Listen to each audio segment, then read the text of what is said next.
How are you all, कैसे हैं आप सब। Welcome to my new video with Saraj explore.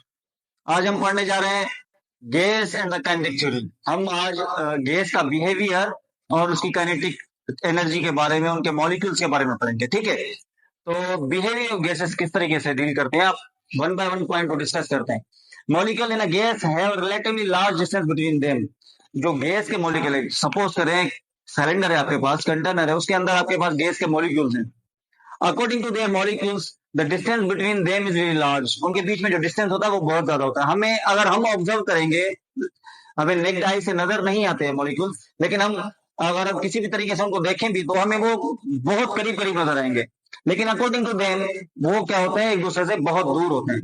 दूसरा, molecule of the gas move quickly. अब जो मोशन होता है मॉलिक्यूल का, वो क्या होता है, रैपिडली मोशन होता है, और ये क्या होते हैं, क्विकली मूव कर रहे होते हैं।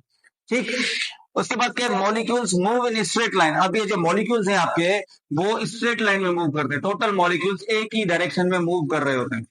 ठीक है, यहां तक बात समझ में आ रही है। रैपिडली मूव करते हैं, एक ही डायरेक्शन में मूव करते हैं। कंटिन्यूअस मोशन, इनका मोशन भी कंटिन्यूअस होता है।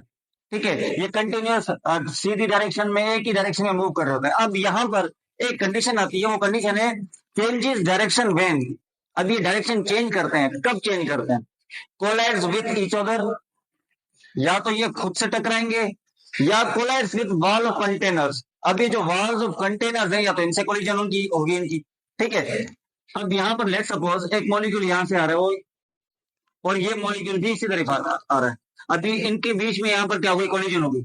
अब एंगल ऑफ कोलिजन पर डिपेंड करता है कि ये किस तरफ मूव करेंगे। अब या तो इससे तो इधर जाएगा, या इधर जाएगा, या ये वापस इधर जाएंगे, या ये वापस इस तरफ आएगा।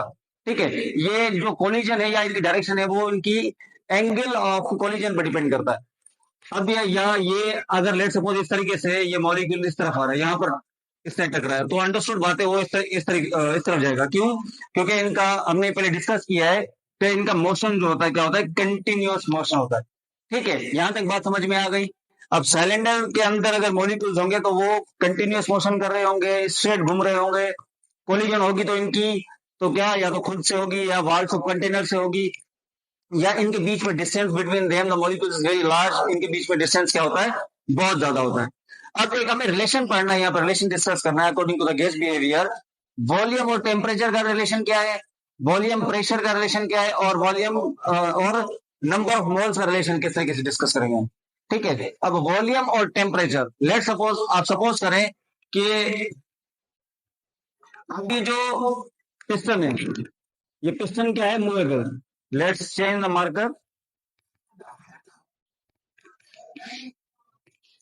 आप सपोज करें कि ये जो पिस्टन है, इसका पिस्टन क्या है, मूवेबल पिस्टन है, मूवेबल पिस्टन। ठीक है, अब यहाँ पर हम वॉल्यूम और टेम्परेचर की बात करें। यहां से अगर हम इसको टेम्परेचर दें, जैसे ही टेम्परेचर राइज होगा तो क्या होगा कि मॉलिक्यूल्स के बीच में जो काइनेटिक एनर्जी होगी इनकी अपनी, वो क्या हो जाएगी, इंक्रीज हो जाएगी। जैसे उनको टेम्परेचर मिलेगा, उनको हीट प्रोड्यूस होगी, वो एक्साइटेड स्टेट में आएंगे, और वो क्या करते जाएंगे, मोशन उनका इंक्रीज होता जाएगा। जैसे ही वो इंक्रीज मोशन करेंगे, लाजमी बात है कि जब किसी भी ऑब्जेक्ट का मोशन इंक्रीज होता है कंजेस्टेड एरिया में, तो या तो वो खुद से टकराएंगे, या वॉल्स ऑफ कंटेनर से टकराएंगे।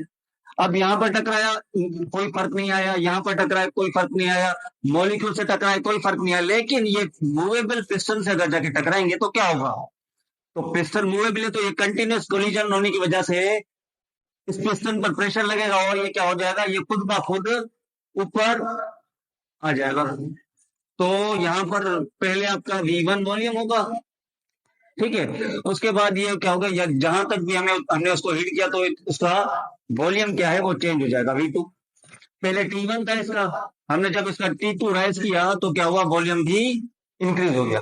अभी यह है relation between the volume and the temperature.